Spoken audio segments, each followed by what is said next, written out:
Hello दोस्तों, मैं हूं आपके साथ कोमल और आप सुन रहे हैं पॉकेट एफएम। तो चलिए अपनी क्यूट सी लव स्टोरी को आगे बढ़ाते हैं। चैप्टर नंबर 8, एजेंसी की दीवारें और धड़कता दिल। मिस्टी जब उस बड़ी सी एजेंसी बिल्डिंग के अंदर गई तो उसके कदम अपने आप धीमे हो गए। जैसे ही उसने अंदर कदम रखा उसे लगा कि वह किसी अलग ही दुनिया में आ गई है। चारों तरफ चमकदार रोशनी थी। दीवारों पर लगे बड़े बड़े पोस्टर थे जिनमें मुस्कुराते चेहरे और चमकते सितारे दिखाई दे रहे थे। हर कोई अपने काम में इतना व्यस्त था जैसे कोई बहुत बड़ा इवेंट होने वाला हो और हर पल की अपनी एक अलग ही कीमत हो। उसके साथ उसकी सहेलियां रिया, अंजलि और सना भी थीं। रिया की आंखों में चमक थी। वह हर चीज को गौर से देख रही थी और हर चीज को याद रखने की कोशिश कर रही थी। अंजलि हल्की मुस्कान के साथ इस पल को महसूस कर रही थी जैसे वह इस सफर को दिल में संजो लेना चाहती हो। सना चुप जरूर थी लेकिन उसके चेहरे पर खुशी साफ दिखाई दे रही थी और उसकी आंखों में भी सपनों की एक अलग ही चमक थी। लेकिन मिस्टी का ध्यान इन सब से थोड़ा अलग था। उसका दिल बहुत तेज धड़क रहा था और उसकी सांसें थोड़ी तेज हो गई थीं। उसे लग रहा था कि यह जगह सिर्फ एक इमारत नहीं बल्कि उसके सपनों का दरवाजा है जहाँ से उसकी पूरी जिंदगी बदल सकती है और उसे एक नई पहचान मिल सकती है। तभी उसकी नजर एक बड़े कांच के केबिन पर पड़ी जहाँ कुछ लोग कॉफी पी रहे थे और हल्की मधुर धुन बज रही थी। वहाँ का माहौल बाकी जगह से अलग था, शांत, सुकून भरा और बहुत ही गहरा, जैसे वहाँ बैठकर कोई अपने दिल की बातें सुन सकता हो। रिया ने उसका हाथ पकड़ा और उत्साह से बोली, मिस्टी देख, हम सच में यहाँ हैं, ये सपना नहीं है। मिस्टी ने मुस्कुराने की कोशिश की लेकिन उसके दिल में डर और खुशी दोनों साथ साथ चल रहे थे और वह खुद भी समझ नहीं पा रही थी कि उसे ज्यादा क्या महसूस हो रहा है। कुछ देर बाद स्टाफ ने सभी को उनके कमरों तक पहुंचा दिया। मिस्टी अपने कमरे में आई, दरवाजा बंद किया और धीरे से बिस्तर पर बैठ गई। कमरे में हल्की खुशबू फैली हुई थी और खिड़की के बाहर शहर की रोशनी चमक रही थी। उसने गहरी सांस ली और खुद से कहा, यहीं से सब कुछ बदल सकता है, बस मुझे खुद पर भरोसा रखना होगा। वह खिड़की के पास गई और बाहर देखने लगी। नीचे भागती गाड़ियां, दूर तक फैली रोशनी और आसमान में टिमटिमाते तारे उसे बुलाते से लगे, जैसे कोई अनजाना रास्ता उसे अपनी ओर खींच रहा हो। उस रात उसकी नींद हल्की थी और उसके सपनों में वही एजेंसी, वही रोशनी और एक अनजाना भविष्य बार बार सामने आता रहा, जैसे कोई कहानी धीरे धीरे आकार ले रही हो। अनजाना सफर और पिंक हुडी। सुबह की हल्की धूप कमरे में फैल रही थी और खिड़की से आती रोशनी उसके चेहरे पर पड़ रही थी।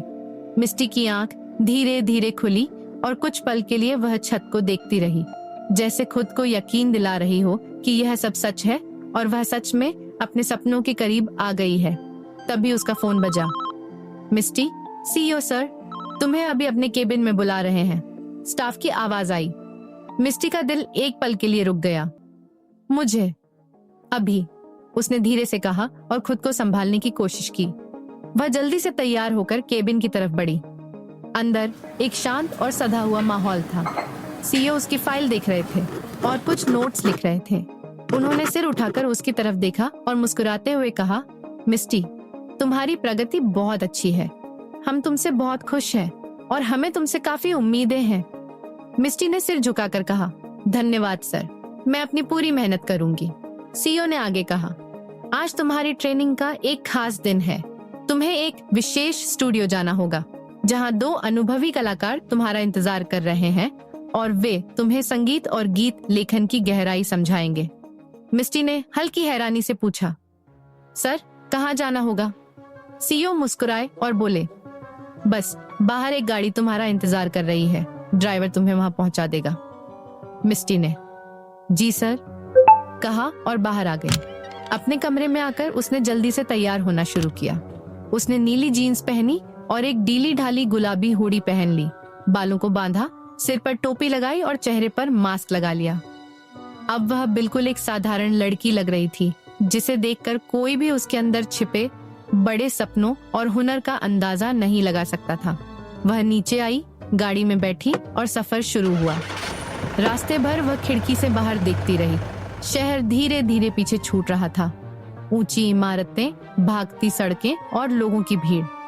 सब कुछ जैसे एक फिल्म की तरह उसकी आंखों के सामने गुजर रहा था। उसका दिल कभी तेज धड़कता, कभी शांत हो जाता और उसके मन में कई सवाल उठते रहे। कौन होंगे वो लोग? क्या मैं अच्छा कर पाऊंगी? क्या मैं अपने सपनों के और करीब जा रही हूँ? कुछ देर बाद गाड़ी एक बड़े स्टूडियो के सामने रुकी। मिस्टी ने गहरी सांस ली, दरवाजा खोला और धीरे धीरे अंदर चली गई। अंदर का माहौल ठंडा और शांत था। चारों तरफ बड़े बड़े स्पीकर, अलग अलग संगीत वाद्य यंत्र और चमकती स्क्रीन लगी हुई थी। हर चीज में एक अलग ही ऊर्जा थी, जैसे हर कोना संगीत से भरा हुआ हो। कमरे के अंदर एक बड़े सोफे पर 2 लोग बैठे थे। मिन हो अपने लैपटॉप पर कुछ लिख रहा था और यूनगी आंखें बंद करके जैसे संगीत को महसूस कर रहा था। जैसे ही उसके कदमों की आहट हुई, दोनों ने एक साथ उसकी तरफ देखा और हल्की मुस्कान दी। मिस्टी एक पल के लिए वहीं रुक गई और उसका दिल फिर से तेज धड़कने लगा। कुछ सेकंड के लिए खामोशी छा गई। फिर यूनगी ने धीरे से कहा, तो तुम हो मिस्टी? मिस्टी ने हल्का सा सिर हिलाया। जी। मिन हो ने मुस्कुराते हुए कहा, आराम से बैठो, यहाँ डरने की जरूरत नहीं है। हम यहाँ तुम्हारी मदद करने के लिए हैं। मिस्टी धीरे धीरे आगे बढ़ी और उनके सामने बैठ गई। उसके हाथ हल्के से कांप रहे थे, लेकिन उसकी आंखों में एक अलग चमक थी, कुछ सीखने की, कुछ बनने की और अपने सपनों को सच करने की। उससे महसूस हो रहा था कि आज सिर्फ एक मुलाकात नहीं है, बल्कि उसकी जिंदगी का एक नया मोड़ है और शायद यहीं से उसकी असली कहानी शुरू होने वाली है। हेलो दोस्तों, मैं हूं आपके साथ कोमल।